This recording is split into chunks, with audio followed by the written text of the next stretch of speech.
Allahu Allahu Allahu Allah Allahu Allahu Allahu Allah Allahumma barik ala Muhammadin wa ala ali Muhammadin kama barakta ala Ibrahim wa ala ali Ibrahim innaka Hamidum Majid. Assalamu alaikum wa rahmatullahi wa barakatuh. Alhamdulillahi rabbil alamin, wassalatu wassalamu ala rasulihi khatamin nabiyyin wa ala alihi at-tayyibin wa ashabihi at-tahirin wal mu'minina wal muslimina kullihim ajma'in. Amma ba'd, faqad qala Allah ta'ala fi kalamihi al-qadim wal furqanil majid. A'udhu billahi minash shaitanir rajim. Bismillahir rahmanir rahim. Qul li azwajika wa banatika wa nisa'il mu'minina yudnina 'alayhinna min jalabibihin. Wa fi maqamin akhar wa qarna fi buyutikunna wa la tabarrajna tabarrujal jahiliyyah. Qala an-nabiy sallallahu alayhi wa sallam, al-haya'u wal imanu qurna jami'a, idza rufi'a ahaduhuma rufi'al akhar. Sadaqallahul aliyyul azim wa sadaqa rasuluhun nabiyyul karim wa nahnu ala dhalika minash shahidin wash shakirin walhamdulillahi rabbil alamin. அன்பிருந்த பெரியோர்களே, அருமை சகோதரர்களே, காலத்தின் சுழற்சி கியாமத்தை நோக்கி மிக விரைவாக நடந்து கொண்டிருக்கிறது. அல்லாஹ் அறிவான் எப்பொழுது இந்த உலகத்தை முடித்து வைக்கப் போகிறான் என்பதை. ஆனால் அதற்கு முன்பாக என்னென்னலாம் நிகழும் என்று நபிகள் நாயகம் ஸல்லல்லாஹு அலைஹி வஸல்லம் சொன்னார்களோ அவைகளெல்லாம் நிதர்சனமாக நாம் பார்த்து கொண்டிருக்கிறோம். அதிலே மிக முக்கியமான ஒன்று, வெட்க உணர்வு இல்லாத காலமாகிவிடும். வெட்கம் என்றாலே என்னவென்று மக்கள் மறந்து போவார்கள். ஆனால் வெட்கம் என்பது எவ்வளவு உயர்ந்த வஸ்து தெரியுமா? அந்த வெட்க உணர்வு மட்டும் இருந்தால் மக்கள் மத்தியிலே அவன் மதிக்கத்தக்கவனாக இருக்கிறான். அவன் பேசுவதற்கு வெட்கப்படுவார் என்றால் அவரிடத்தில் பேசக்கூடியவரும் வெட்கப்படுவார். அவர் சபைகளிலே வருவதற்கு வெட்கப்படுவார் என்றிருந்தால் அவரிடத்தில் நடந்து கொள்ளுகின்ற விதத்திலேயே மிக வித்தியாசமான நடைமுறை இருக்கும். அவர் மிக கூச்ச சுபாவம் உள்ளவர் என்றாலே அவரை உலகம் மதிக்க தொடங்கிவிடும். வெட்கம் என்பது அவ்வளவு உயர்ந்தது. அல் ஹயாஉ லா யத்தி இல்லா பிகைர். வெட்க உணர்வு நலவை மட்டும்தான் கொண்டு வரும், அது தீமையை கொண்டு வராது என்றார்கள் நபிகள் நாயகம் ஸல்லல்லாஹு அலைஹி வஸல்லம். வெட்க உணர்வு அவ்வளவு உயர்ந்தது. ஈமானும் வெட்க உணர்வும் இரண்டும் ஒன்றாக படைக்கப்பட்டது என்றார்கள். அல் ஈமானு வல் ஹயாஉ குர்னாஹ ஜமீஆ. வெட்க உணர்வும் ஈமானும் ஒன்றாக படைக்கப்பட்ட இரட்டை குழந்தைகள். இந்த இரண்டிலே ஒன்று நீங்கினால் இன்னொன்றும் சேர்ந்து நீங்கிவிடும். ஈமான் போனால் அதோடு சேர்ந்து வெட்க உணர்வும் போய்விடும். வெட்க உணர்வு போனால் அதோடு சேர்ந்து ஈமானும் போய்விடும். இரண்டில் ஒன்று தங்காது. வெட்க உணர்வு இருக்கிறது, ஈமான் இல்லை. ஈமான் இருக்கிறது, வெட்க உணர்வு இல்லை என்று கிடையாது. இரண்டும் சேர்ந்துதான் இருக்கும். சென்றால் இன்னொன்றும் சேர்ந்து சென்றுவிடும். ஒரு இஸ்லாமிய பையன் சின்ன ஜிறுவனாக இருந்தாலும் கூட அவன் எல்லோருக்கும் மத்தியிலே நின்று சிறுநீர் கழிப்பதை அவன் ஏற்கவே மாட்டான். அப்படியெல்லாம் ஒரு காலம் இருந்தது. ஒரு காலம், இன்றைய காலத்தை சொல்லவில்லை, ஒரு காலம் இருந்தது. வெட்க உணர்வு அந்த அளவுக்கு கடுமையாக இருக்கும். சின்ன குட்டி பையன் தான், அடனே சிறுநீர் கழிடா, நான் பார்த்துக்கிறேன், யாரும் பார்க்காம நின்றுக்கிறேன்னு சொன்னா ஏத்துக்கவே மாட்டான். இல்ல அங்கிருந்து யாரோ பார்க்கிறாங்க, இல்ல இங்கிருந்து யாரோ பார்க்கிறாங்க, முடியவே முடியாது என்பான். ஆனால் அவசரமாக இருக்கிறது, என்னால் போகவும் முடியவில்லையே, நான் என்ன செய்வேன் என்று கவலைப்பட்ட காலமெல்லாம் போய்விட்டது. என்று எந்த அளவுக்கு வெட்க உணர்வு இல்லாத ஒரு காலத்திலே வாழ்கிறோம். நினைத்து மிகவும் வேதனையாக இருக்கிறது. இந்த வெட்க உணர்வு என்பது பெண்களுக்கு மட்டும் உரித்தானது என்று நாம் நினைக்கிறோம். ஆண்களுக்கும் உரித்தானது. பெண்களிடத்திலேயும் வெட்க உணர்வு வேண்டும், ஆண்களிடத்திலேயும் வெட்க உணர்வு வேண்டும். வெட்க உணர்வு யாரிடத்திலெல்லாம் இருக்கிறதோ அவர் நிச்சயமாக சமூகத்திலே, மலக்குகளின் பார்வையிலே, அல்லாஹ்வின் பார்வையிலே அவர் உயர்ந்துதான் நிற்பார். அல்லாஹ் அவரை தாழ்த்தவே மாட்டார். அதற்கு நேர் மாற்றமாக வெட்க உணர்வு இல்லாமல் போனால் அல்லாஹ் அந்த சமூகத்தை சீரழிப்பான், அந்த குடும்பத்தை சீரழிப்பான். அந்த வெட்க உணர்வு இல்லாத மனிதனை சோதனைகளால் சூழ வைப்பான். அவனது வாழ்க்கையிலே, ரிசுக்கிலே நெருக்கடியை ஏற்படுத்துவான். எங்கே நெருக்கடி இருக்கிறது? செல்வ செழிப்பிலே இருக்கிறார்கள், ஆனால் அவர்கள் வெட்க உணர்வு இல்லாமல் தானே இருக்கிறார்கள். சென்று விசாரித்து பார்த்தால் தெரியும் அவர்கள் எவ்வளவு மன அழுத்தத்திலே இருக்கிறார்கள் என்று. அல்லாஹ் நம்மை பாதுகாக்க வேண்டும் பெரியவர்களே. இந்த வெட்க உணர்வு என்பது கியாம நாள் சமீபத்திலே ஆண்களிடத்திலும் இருக்காது, பெண்களிடத்திலும் இருக்காது. அதே சராசரி பெண்களிடத்தில் இல்லாமல் போவதில் என்பது வேறு. ஆனால் இந்த வெட்க உணர்வை ஈமானில் ஒரு பகுதி என்கிறது இஸ்லாம். அல் ஹயாஉ ஷுஅபத்தும் மினல் ஈமான், ஈமானில் ஒரு பகுதியாக ஆக்கியிருக்கிறது. அப்படிப்பட்ட வெட்க உணர்வு இல்லாமல் இருக்கலாமா? நினைத்து பாருங்கள். இஸ்லாமிய பெண்கள் மிக மிக வேதனையான விஷயம். ஆடலா, அதிலே பெண்கள் இஸ்லாமிய பெண்கள். பாடலா, அதிலே இஸ்லாமிய பெண்கள். நாட்டியமா, அதிலே இஸ்லாமிய பெண்கள். கரகாட்டமா, அதிலே இஸ்லாமிய பெண்கள். பரதநாட்டியமா, அதிலே இஸ்லாமிய பெண்கள். திருக்குறளை முழுமையாக பாட்டம் மேட்டு டாப் டு பாட்டம் மனப்பாடம் செய்த பெண்களா இஸ்லாமிய பெண்கள். ஸ்லோகங்களை வாசிக்கிறார்களா இஸ்லாமிய பெண்கள். என்னென்ன இருக்கிறதோ அனைத்திலேயும் முன்னணியிலே நிற்கிறார்கள் இஸ்லாமிய பெண்கள். ஆனால் குர்ஆன் ஓத தெரியவில்லை, ஈமான் தெரியவில்லை, ஈமானை முஃபஸ்ஸல் முஜ்மல் தெரியவில்லை, ஷரியத்தினுடைய சட்ட திட்டங்கள் தெரியவில்லை. டேலண்ட் டேலண்ட் டேலண்ட் டேலண்டின் காலம். ஒரு பெண்ணுக்கு இவ்வளவு டேலண்ட் இருக்கிறது, என் பெண்ணுக்கு எவ்வளவு டேலண்ட் இருக்கு தெரியுமா? டேலண்ட். இந்த டேலண்டின் மீது நம்பிக்கை கொண்ட காரணத்தால் ஒரு கணவனுக்கு கீழே கட்டுப்பட்டு வாழுகின்ற பக்குவம் இல்லாத பெண்களாக போய் வெறும் அவர்களது டேலண்டின் மீது நம்பிக்கை கொண்டவர்களாக, இவ்வளவு அறிவார்ந்த பெண்மணி, இவ்வளவு ஷார்ப்னஸ், இந்த அளவுக்கு டாப்னஸ், இந்த அளவுக்கு அழகாக சுட்டியாக பேசக்கூடியது, இந்த அளவுக்கு இப்படியே உயர்த்தி உயர்த்தி அந்த பெண்களின் உயர்வுக்கு இதுவெல்லாம் காரணமா? ஷரியத் எதை காரணமாக ஆக்கியிருக்கிறது தெரியுமா? பெண்களிலேயே மிகச்சிறந்த பெண்மணி யார் என்று நபிகள் நாயகம் ஸல்லல்லாஹு அலைஹி வஸல்லம் கேட்டார்கள். பெண்களிலேயே மிகச்சிறந்த பெண்மணி யார்?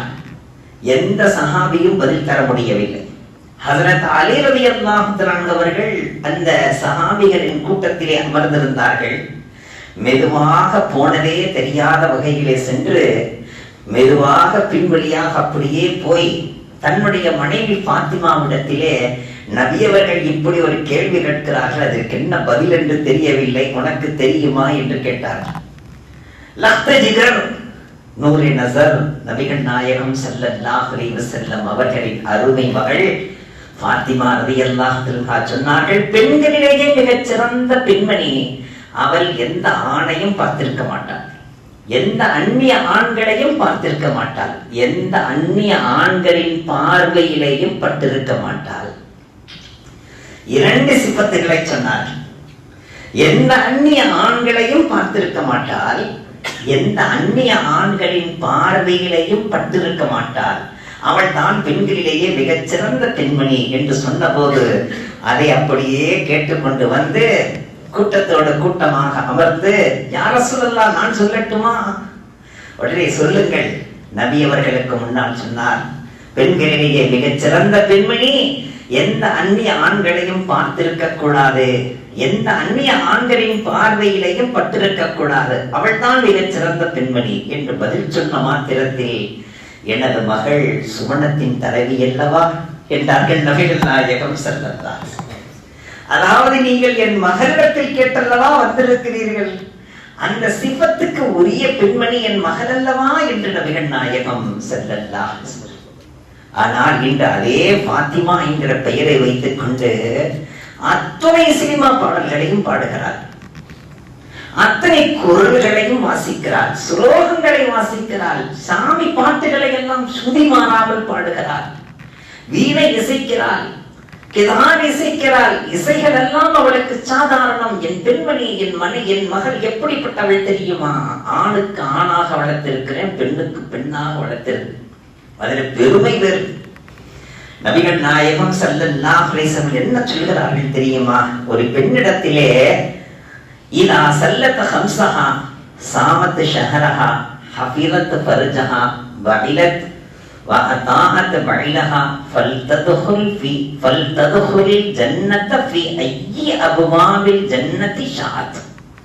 ஒரு பெண்ணிடத்திலே 5 நேர தொழுகைகளை மிகச் சரியாக தொழும் தன்மை இருந்தால், வருடத்தில் ஒரு மாதம் நோன்பு நோக்கும் தன்மை இருந்தால், தன்னுடைய மறைவிடத்தை அவள் பாதுகாத்துக் கொள்பவளாக இருந்தால், தன்னுடைய கணவனுக்கு முழுமையாக வழிபட்டு நடக்கும் தன்மை உள்ளவளாக இருந்தால், சுவனத்தின் எந்த கதவு வழியாக வேண்டுமானாலும் சுவனம் செல்லட்டும். அவளுக்கு இந்த கதவு அந்த கதவு இல்லை, 8 கதவுகளும் திறந்து வைக்கப்பட்டு அழைக்கப்படும் என்றார்கள் நபிகள் நாயகம் ஸல்லல்லாஹு அலைஹி வஸல்லம். இதிலே நாம் பார்க்கிறோம், தொழுகையுள்ள பெண்களை பார்க்கிறோம். நல்ல தொழுகையாளி, வாரத்துல 2 நோன்பு வைக்கிற பெண்கள், மாதத்திலே 3 நோன்பு வைக்கின்ற பெண்கள், ரொம்ப இபாதத் அல்ல இபாபத்து, இபாதத்தை தான் இபாபத்துன்னு சொல்லிக் கொண்டு திரிகிறார்கள். இபாதத், எவ்வளவு இபாதத்துள்ள பெண்மணி, எந்த நேரமும் திக்ரு தஸ்பீஹ் எல்லாம்.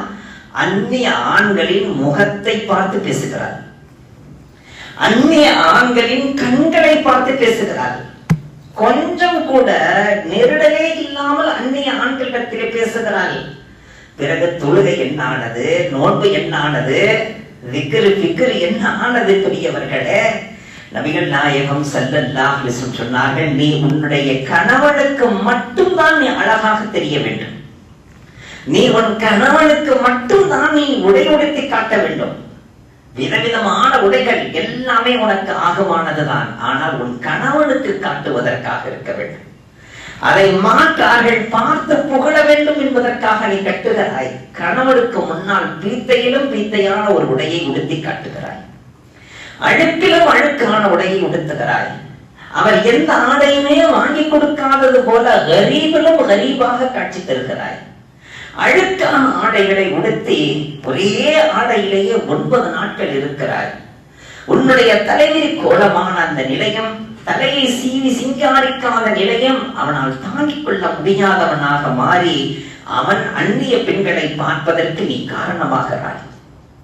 எவ்வளவு ஒரு கொடுமையான நிலை!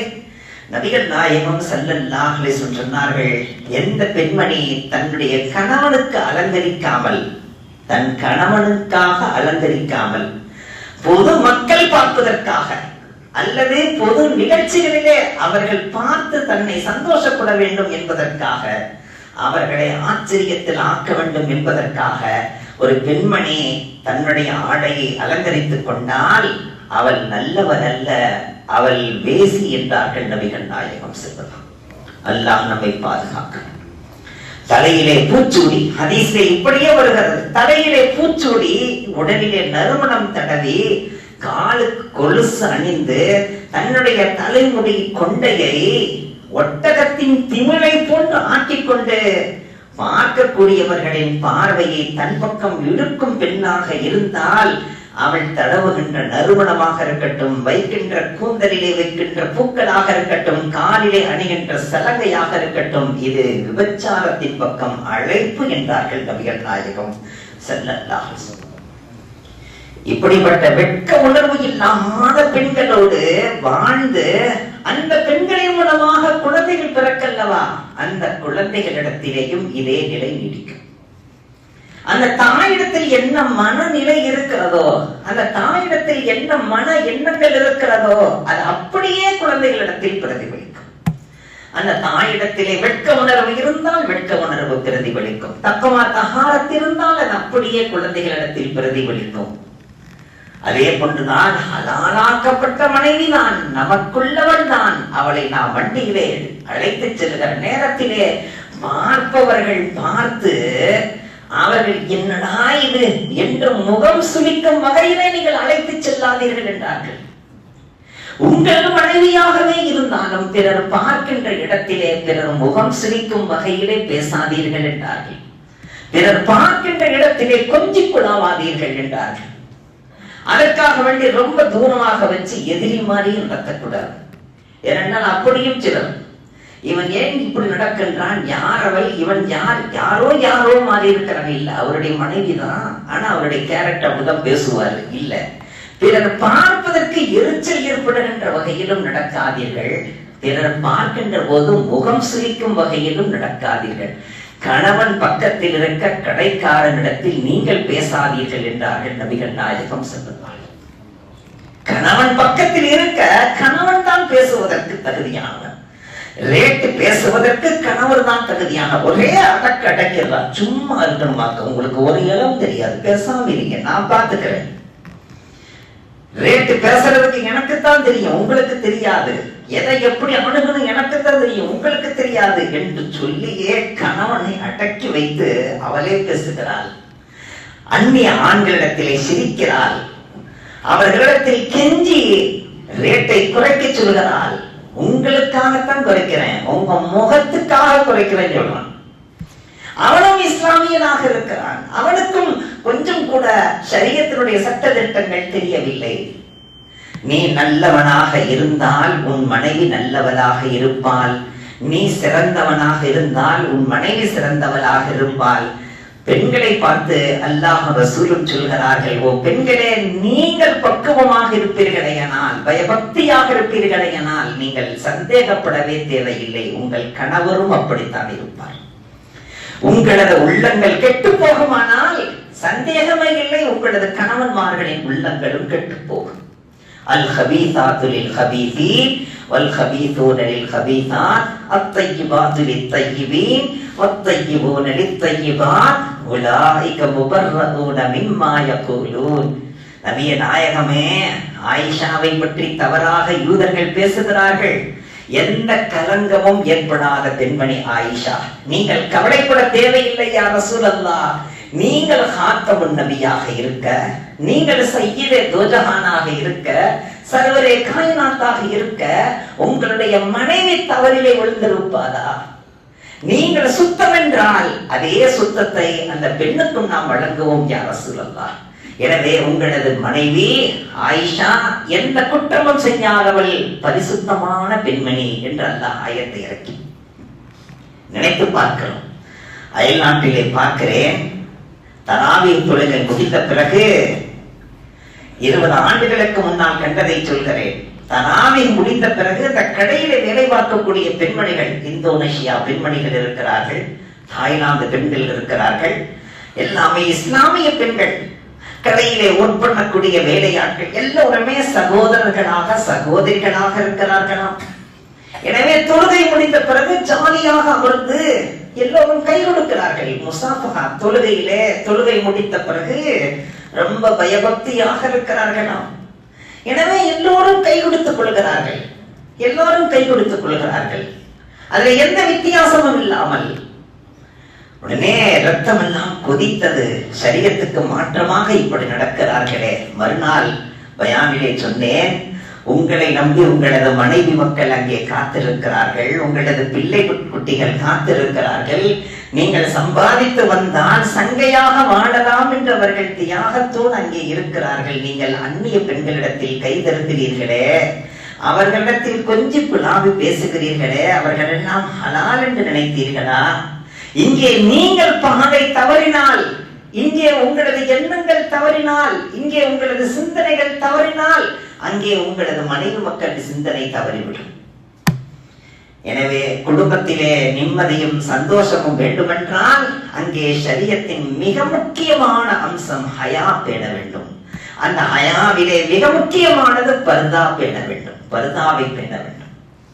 ஆனால் இன்று பர்தா இல்லாத காரணத்தால் அலி மியா சாஹிப் நப்பரல்லாஹ் மர்தபகு மிக பெரும் பெருந்தகை, அவர்களுடைய தங்கை அலி மியா ஹஸரத் அவர்களுடைய தங்கை குர்ஆனுடைய ஹாஃபிதாவாக இருந்தார்கள், ஆன்மீக பெருந்தகையாக இருந்தார்கள். துஆ செய்தால் கபூலாகிவிடும் அந்த அந்தஸ்தை பெற்றிருந்தார்கள். அலி மியா சாஹிப் அவர்களுடைய தங்கை சகோதரி இந்திரா காந்தி அந்த பெண்ணை பார்க்க வேண்டும் என்று ஆசித்து தூதனுப்பினார். உங்களுடைய தங்கையை நான் பார்க்க வேண்டும், உங்களது தங்கையிடத்தில் நான் பேச வேண்டும், அனுமதி கிடைக்குமா என்று. அனுமதி கேட்ட நேரத்தில் நான் அனுமதி தர முடியாது, நான் பார்க்க விரும்பவில்லை, பேச விரும்பவில்லை என்று சொல்லி அனுப்பிவிட்டார். உடனே இவர் மறுபதில் கொடுத்து அனுப்பினார், நானும் பெண் தானே என்று. நானும் பெண் தானே, என்னை சந்திப்பதற்கு உங்களுக்கு மனதில்லையா என்று கேட்டு அனுப்பினார். அலி மியா சாஹிப் அவர்களுடைய தங்கை சொல்லி அனுப்பினார், நீங்கள் பெண்கள் தான், நீங்கள் சராசரி பெண்கள் அல்ல, ஆண்களோடு அமர்ந்து எழுந்திருக்கும் பெண்மணி. நீங்கள் சராசரி பெண்மணி அல்ல, ஆண்களோடு அமர்ந்து எழுந்திருக்கும் பெண்மணி. எனவே உங்களிடத்தில் சந்திக்க நான் விரும்பவில்லை, அல்லாஹ்வை நான் பயப்படுகிறேன் என்று சொன்னார். அந்த அளவுக்கு தக்வா தஹாரத்தெல்லாம் இருந்திருக்கிறது. இல்லை இல்லை, அவ்வளவு வேண்டாம். நம்முடைய ஷரியத்தை பேணுகின்ற அளவுக்கு நாம் பாதுகாப்பாக, மிக பக்தியாக, பேணுதலாக, பக்குவமாக இருந்தாலே போதுமானதே. நமது பிள்ளைகள் எல்லாம் புசுர்குகளாக ஆகிவிடுவார்கள், நமது பிள்ளைகள் எல்லாம் மகான்களாக மாறுவார்கள்.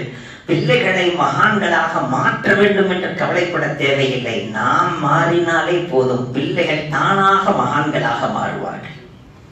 நம்மிடத்தில் ஏற்படுகின்ற குறைகள் தான் அந்த பிள்ளைகளிடத்திலே வெளிப்படும். பெரியவர்களே, ஊருக்கு ஒரு பெருந்தகை வருகிறார்.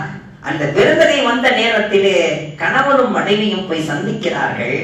துஆவை வாங்க வேண்டும் என்பதற்காக ஒரு சின்னதொரு கோரிக்கை வைக்கிறார்கள். ஹஸரத், எங்களுடைய மகன் எங்களது சொல்லை கேட்காமல் இருக்கிறான், எதிர்த்து பேசுகிறான், அடிக்க வருகிறான், எங்களை துன்புறுத்த நினைக்கிறான், எங்களை கேவலப்படுத்துகிறான், அவனுக்காக துஆ செய்யுங்கள் என்று சொன்னபோது ஹஸரத் அவர்கள் சொன்னார்கள், அவனை கருவிலே சுமந்திருக்கிற போது ஏதேனும் ஹராமை சாப்பிட்டீர்களான்னு கேட்டார். உடனே அந்த பெண்மணி யோசித்து பார்த்து விட்டு சொன்னார், பக்கத்து வீட்டினுடைய நெல்லிக்காய் மரம், அது எனது வீட்டினுடைய காமண்டுக்குள்ளே தொங்கிக் கொண்டிருந்தது.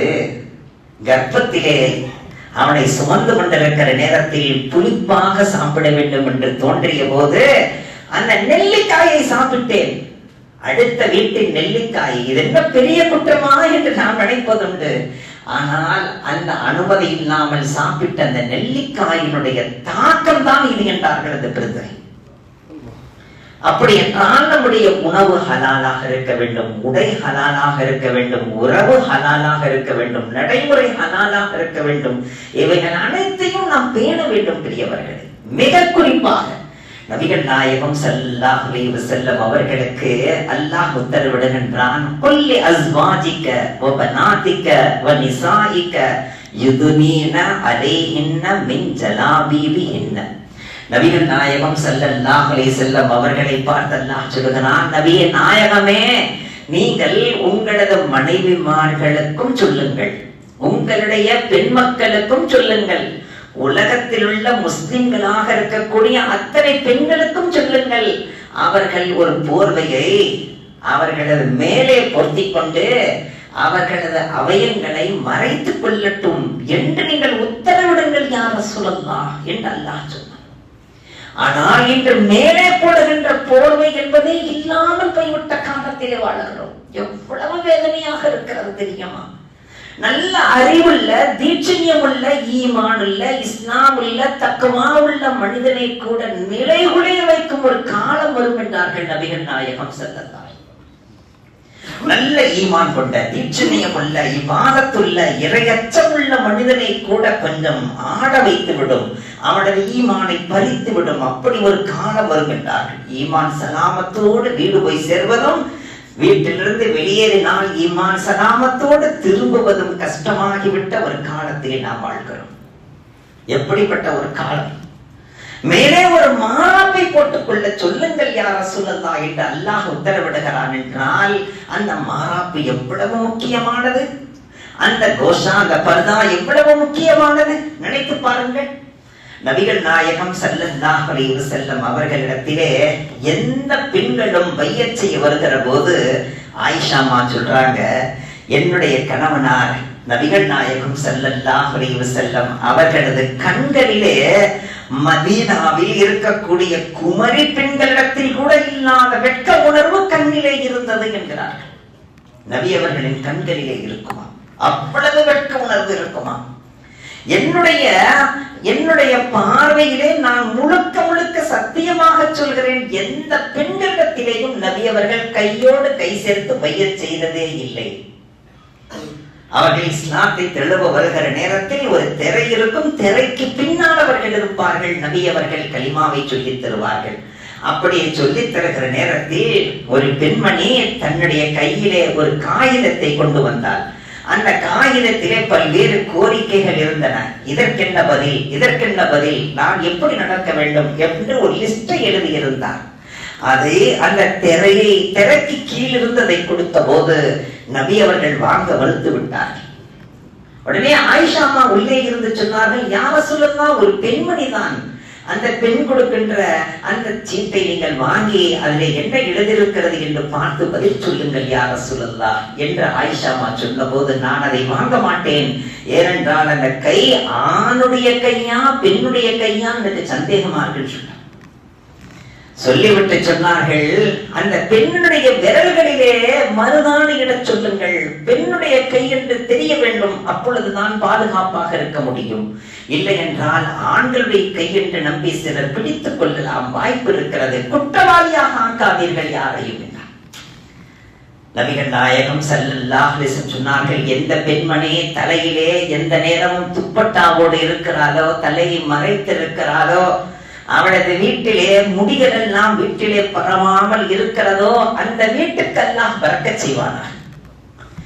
எந்த வீட்டிலே எங்கு பார்த்தாலும் முடிகளாக கிடக்கிறதோ, எங்கு பார்த்தாலும் முடி, தலையை சீவிய முடிகள் எல்லாம் வீடு முழுக்க பரவி கிடக்கிறதோ, அந்த பெண்மணி தலைக்கு முக்காடும் போடாமல் இருக்கிறாளோ, அந்த வீட்டுக்குள்ளே தலையை மறைக்கிற தன்மை இல்லாமல் இருக்கிறதோ, அந்த வீட்டிலே அந்த பெண்ணின் சார்பாக அல்லாஹ் லானத்தை இறக்குகிறான். அந்த பெண்ணின் சார்பாக அந்த வீட்டில் இருக்கிற பரக்கத்துகளை அல்லாஹ் எடுத்து விடுகிறான். கோடி கோடியாக கொட்டும், ஆனால் பரக்கத்தான வாழ்க்கை இருக்காது. விருட்சியான வாழ்க்கை, மிரட்சியான வாழ்க்கை, உள்ளத்திலே என்னவோ ஒரு வகையான நிம்மதியற்ற நிலை, இவைகளெல்லாம் வந்துவிடும் என்றார்கள் நபிகள் நாயகம் ஸல்லல்லாஹு அலைஹி வஸல்லம். கைபர் யுத்த களத்திலே ஒரு சஹாபி இறந்து விட்டார். அந்த சஹாபியினுடைய தாய்க்கு சொல்லி அனுப்பப்பட்டது, உங்களுடைய மகன் இறந்து விட்டார், வந்து பார்த்துக் கொள்ளுங்கள், நாங்கள் தஃபன் செய்ய போகிறோம். உடனே அந்த பெண்மணி வேகமாக ஓடி வரவில்லை. தன்னுடைய மகன் இறந்து விட்டார் என்ற செய்தி சாதாரண செய்தியாது. இன்னும் தஃபன் செய்ய போகிறார்கள், சீக்கிரத்தில் வாருங்கள். வேகமாக வராமல் நிதானமாக வருகிறார். முழுமையாக தன்னை மறைத்துக் கொண்டு தனது விரல் கூட தெரியாத வகையிலே தன்னை ஆற்றிக் கொண்டு வரும்போது அங்கிருந்தவர்கள் கேட்டார்கள், மகனின் இறப்பு செய்தி கேட்டும் கூட இவ்வளவு தாமதமா என்று கேட்டார்கள். உடனே அந்த பெண்மணி சொன்னார், என்னுடைய மகனை தான் இழந்தேன், என் மானத்தையும் இழக்க சொல்கிறீர்களா? என் மகனை நான் இழந்தேன், என்னுடைய மானத்தையுமா இழக்க சொல்கிறீர்கள்? என் மகனை கூட நான் இழக்க தயார், என் மானத்தை நான் இழக்க தயாராக. அயல் நாட்டிலே இஸ்லாமிய பெண்கள் அவர்கள் கோஷா பர்தாவோடு அழைக்கப்பட்டு அவர்களிடத்திலே பேட்டி கேட்டார்கள். எதற்காக வேண்டி இஸ்லாத்திலே கோஷா பர்தா, எதற்காக புர்கா, எதற்காக நீங்கள் மற்ற ஆண்களின் பார்வையில் தென்படக்கூடாது, ஏன் உங்களை மறைத்துக் கொள்ள வேண்டும், உங்களுடைய கருத்து என்ன? ஒவ்வொருத்திலும் கேட்கப்பட்டது. ஒரு பெண்மணி சொன்னார், என்ன செய்யறது, புர்கா போட சொல்லி வலியுறுத்தது, அதனால போடுறோம். அந்த சொல்லும் போதே எப்படி இருந்தது தெரியுமா? வேற என்ன, வேற வழி இல்லை, விட்டோம்னா புர்கா இல்லாம இருக்கிறதுக்கு நான் தயாரு தான், என்ன செய்யறது, நிர்பந்தம், அதனால போடுறேன்னு சொல்லிச்சு. இப்படி எத்தனை பெண்கள் போட்டுக் கொண்டிருக்கிறார்கள் தெரியுமா? இன்னொரு பெண்ணிடத்திலே நீங்கள் சொல்லுங்கள், புர்காவை எதற்காக அணிகிறீர்கள்? என்னை பாதுகாப்பதற்காக என்றார். இன்னொரு இடத்திலே இன்னொரு பெண்ணிடத்திலே நீங்கள் சொல்லுங்கள், எதற்காக புர்கா? புர்கா போட்டா அல்லாஹ் ரசூல் சந்தோஷமாகிறாங்க, அதுக்காகத்தான் போடுறேன். இப்படியே வந்த நேரத்தில் ஒரு பெண்ணிடத்திலே கேட்கப்பட்டது, புர்காவை எதற்காக நீங்கள் அணிகிறீர்கள்? என்னால் எந்த ஆணும் வழிகட்டி விடக்கூடாது என்பதற்காக போடுகிறேன். என்னால் எந்த ஆணும் வழிகட்டி விடக்கூடாது. ஏனென்றால் உன் மூலமாக ஒருவன் வழி பெறுவது, நேர்வழி பெறுவது, நீ சுவனம் செல்வதற்கு அதுவே போதுமானது என்றார்கள். அப்படி இருக்க நம்மால் ஒருவர் வழிகட்டால் அதுவே நரகம் போவதற்கு போதுமானது.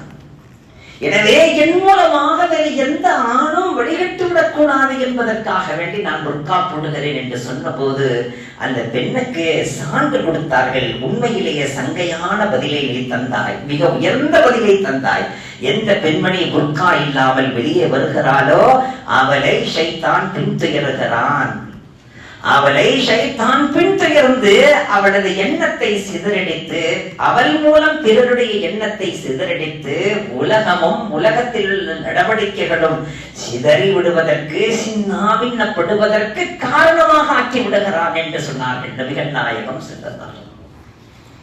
ஒரு பெண்மணி தன்னுடைய பிரியத்துக்குரியவனோடு சரியான முறையில் நடந்து கொள்ளாததின் காரணமாக அந்த பெண்ணும் அந்த ஆணும் சீரழிக்கப்பட்டு அவர்களை கொலை செய்கின்ற அளவுக்கு ஒரு கொடுமை நடந்தது. 6 ஆண்களை பிடித்து எதற்காக நீங்கள் இப்படி நடந்து கொண்டீர்கள் என்று காவல்துறை கேட்ட நேரத்தில், நாங்கள் இப்படிப்பட்ட ஆண்களும் அல்ல, இப்படிப்பட்ட சிந்தனை உள்ளவர்களும் அல்ல, ஆனால் அவர்கள் நடந்து கொண்ட விதம் எங்களை இப்படி ஆக்கிவிட்டது என்றார்கள். நபிகள் நாயகம் ஸல்லல்லாஹு அலைஹி வஸல்லம் அவர்களிடத்திலே ஸைனப் ரலியல்லாஹு அன்ஹா வந்தார்கள். வந்து சொன்னார்கள், யா ரசூலல்லாஹ், என்னுடைய தங்கச்சி தான் இது. தன் தங்கையை அழைத்து வந்தார்கள். நபி அவர்களுடைய மனைவி ஸைனப், ஸைனபுடைய தங்கச்சியை அழைத்து வந்து சொன்னார்கள், என் தங்கச்சி தான், ஆனா நான் எவ்வளவு உங்கள்கிட்ட சந்தோஷமா இருக்கிறேனோ அந்த மாதிரி என் தங்கச்சியும் உங்கள்கிட்ட சந்தோஷமாக வாழ்றதுக்கு விரும்புதுன்னு சொன்னாங்க. எந்த அளவுக்கு பாருங்கள். சில நேரங்களிலே வீட்டுக்கு உள்ளே வந்த மருமகன் மிக சிறந்தவனாக, மிக உயர்ந்தவனாக, நடத்தையிலே மிக தரத்தில் சிறந்தவனாக இருப்பான். அவனை பார்த்து விட்டு இப்படி ஒரு மாப்பிள்ளை, இப்படி ஒரு கணவர் நமக்கெல்லாம் அமையுமான்னு சொல்லி கீழே இருக்கிறது நினைக்கும். அந்த மாதிரி குடும்பங்கள்லாம் உண்டு. இப்படிப்பட்ட நேரத்திலே நபி அவர்கள் சொன்னார்கள், என்ன சொல்கிறாய்? இனிமேல் என்னுடைய மனைவிமார்களில் எவரும் தன்னுடைய தங்கைகளை அழைத்து வரக்கூடாது. உடனே ஷரியத்தின் சட்டம் வந்தது. தன்னுடைய மனைவியினுடைய அக்காவாக இருக்கட்டும், தங்கையாக இருக்கட்டும், அவர்களை பார்ப்பது ஹராம் என்று சட்டம் வந்தது.